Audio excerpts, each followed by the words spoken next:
3천선 그만 깨. 이러다 다 죽어. 네, 이 말 어디서 많이 들어보지 않으셨어요? 오징어 게임에서 우리 이러다 정말 다 죽어. 1번 할아버지가 이런 말을 했던 게 생각이 나는데, 자, 개인 투자자들이 이렇게 우리가 힘든 상황을 다 같이 이겨내고자 오늘 이 기사는 코스피 코스닥의 다음 주 전망으로 꼽아봤습니다. 코스피가 뚜렷한 상승 호재를 찾지 못한 채 모멘텀 부재라고 하죠. 또 수급도 꼬이고 특히 2,969선까지 후퇴한 건 주 초반의 상승 분위기를 이어가지 못했습니다. 자, 미증시는 FOMC 이후에 모든 이슈들을 다 잘 소화해내가면서 상승 최고가 행진을 나타내고 있습니다. 그야말로 한국과 디커플링이 뚜렷한 양상이죠. 자, 상승 모멘텀 부재, 또 고용지표 경기심리 유입, 미국에서 신규 실업수당 청구 건수가 최저 수준으로 나타나면서 그 부분에 대한 불안감을 왜 미국이 아닌 우리가 받는 걸까요? 글로벌 공급망의 병목 현상 완화, 달러 강세 진정이 필요하겠다. 이것만 좀 해결이 되면 코스피는 유리할 것이다. 그런데 이 기사에 따르면 그 시기를 2022년 하반기로 보고 있다는 것입니다.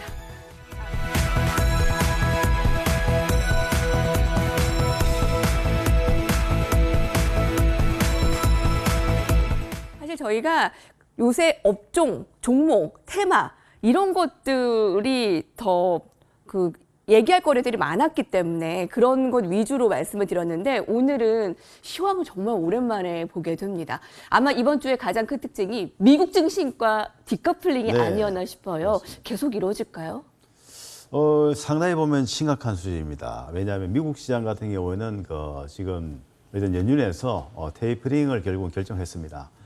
일단 그동안에 보면은 국채 매입하고, 그 다음에 결국은 주택저당증권이죠. 매입을 해서 매월 1,200억 달러 규모의 자산 매입을 하는 것을 결국은 이제 매월 150억 달러 정도로 감소시켜가지고 내년 6월 달에 테이퍼링을 종료하는 그런 보면은 또 계획을 발표했는데요. 일단 그런 가운데서 미국 시장은 상당히 큰 폭으로 상승을 나타내고 또한 상승세를 지속하고 있습니다. 그래서 다우지수나 나스닥 지수가 사상 최고치를 갱신한 가운데서 국내 시장은 지금 보면은 상당히 좀 약한 흐름 자체가 나오고 있죠. 그래서 미국 시장과 국내 시장의 디커플링 자체가 계속 좀 이어지고 있는데요. 그 이유가 무엇일까 여러 가지 좀 생각을 해봐야 되는데요. 일단은 보면은 글로벌 시장의 그런 자금, 그러니까 선진 시장의 자금이 일단 미국이 테이퍼링을 할 경우에 이렇게 보면은 그런 긴축 모드에 들어갔을 때 그런 자금들이 결국은 이머징 마켓에 투자한 자금들이 일부 빠져나가거나 또는 들어오던 자금들이 축소되거나 그런 흐름이 일반적으로 나오는 것인데요. 그런 우려들이 시장에 좀 반영이 됐다고 볼 수도 있겠고요. 또 한 가지 측면을 본다면 시장의 내부적인 그런 부분입니다. 뭐냐면은 내부를 봤을 때 지금 시기를 봤을 때 11월, 12월은 결국은 대주주 양도세에 대한 그런 회피성 매도 물량이 나올 수 있는 상황이었고요. 그리고 이런 가운데서 보면은 또 한 가지 지금 특히 선물과 현물 연계까지 보면은 공매도 세력이 상당히 좀 활발치고 있습니다. 그렇기 때문에 그러한 부분들이 상당히 수급에도 좀 분열을 주면서 계속적으로 정강 후약의 장이 좀 펼쳐지고 있어요. 그래서 투자자분 입장에 봤을 때는 상당히 좀 진짜 혼란스러울 수도 있고요. 이거 왜 이렇게 시장 자체가 좀 지지부진한가? 특히 미국 시장이 이 강세를 보일 때 한국 시장이 강한 흐름이 일반적이었는데 최근은 상당히 좀 약한 모습이 나오고 있죠. 그렇기 때문에 그러한 어떤 여러 가지 문제들이 있다는 것이죠. 그리고 또 한 가지는 제가 계속적으로 한번 말했던 대형 IPO가 계속 또 들어온 상태이죠. 그렇다 보니까 시장에 보면은 어떤 자금들이 보면은 대형 IPO로 인해서 계속적으로 보면은 어느 정도 블랙홀 역할을 하는, 그리고 뭐냐면 자금이 보면 흡수되는 그런 현상이 나오기 때문에 이 전체 시장의 수급은 좀 좋지 않은 가운데 있다.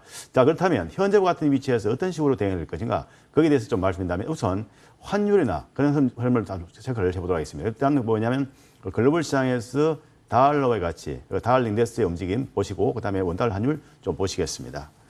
보시면 일단 달러 인덱스 같은 경우에 지금 현재 볼 때는 하락 추세를 보이다가 최근에 상승 추세를 나타내고 있습니다.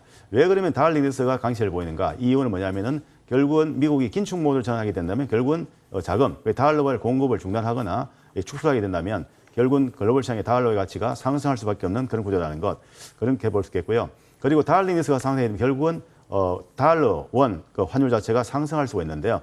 최근에 보게 되면 상승 자체가 계속 좀 나오고 있고요. 상승 추세였다가 일시로 좀 밀렸다가 왔다 갔다 하지만 결국은 추이는 뭡니까?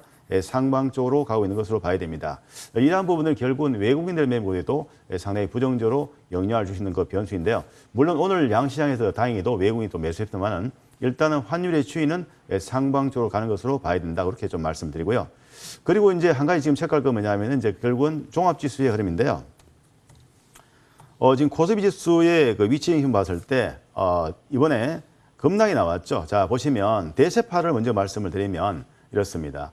일단 그 지수가 1파가 나왔고, 그리고 나서 조정이 나왔죠. 그리고 3파동이 나왔습니다. 그러면 1파가 나오고, 2파가 나오고, 3파동이 나왔는데요. 그러나 현재 지금 4파동이 전개되었고, 이제 이어서 5파동이 나올 텐데, 일단 이 하락파 속에서 결국 뭐냐면은 이제 그 4파동의 전개가 어떻게 되냐면, 지고 다시 보면 이런 흐름이 나오겠죠. 그래서 A파와 B파와 C파와 전개. 항상 보면은 이 조정파는 A, B, C로 매매하죠. A, B, C, D로 매매하는데 A파, B파, C파 나오고 그리고 저점 이중 바닥을 보면은 만든 모습 나오고 있습니다. 그렇기 때문에 시장에 대해 가지고 지금 생각할 때 그러면 추가적으로 하락할 거냐 말 거냐. 그에 대해서 본다면 저는 일단 강력한 지지 라인이 어디냐면 2,900 라인으로 설정을 하고 그리고 이번 흐름 자체를 보면 그 저점을 확인한 정도 수준이다. 이 구간에서 저점 확인한 후에 재차 우상향으로 갈 걸로 보고요. 이 흐름이 나온다면 결국 이것은 대체파할 때도 5파동의 초입이 될 가능성이 있다. 그 정도로 점검을 드리겠습니다. 그리고 이제 코스닥 지수 간단히 체크하겠습니다. 이 코스닥도 따로 볼 필요는 없겠고요. 뭐 코스피와 같이 볼 수 있는데 코스닥 역시 보면은 그 최근에 급락이 나왔다가 반등이 나오고 나서 지금 보면 이 구간에서 좁은 박스권 안에서 우상향을 하고 있죠. 그렇기 때문에 일단 견조한 조정이다 볼 수 있겠고요.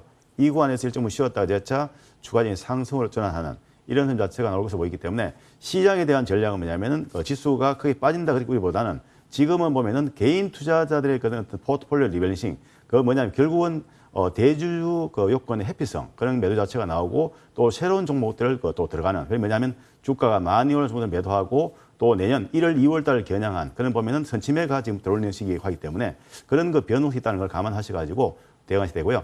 당분간은 일단 기간을 길게 보다는 좀 짧은 어떤 배스를 좀 짧게 잡고 트레이딩한 전략이 바람직하다. 그렇게 말씀드리겠습니다.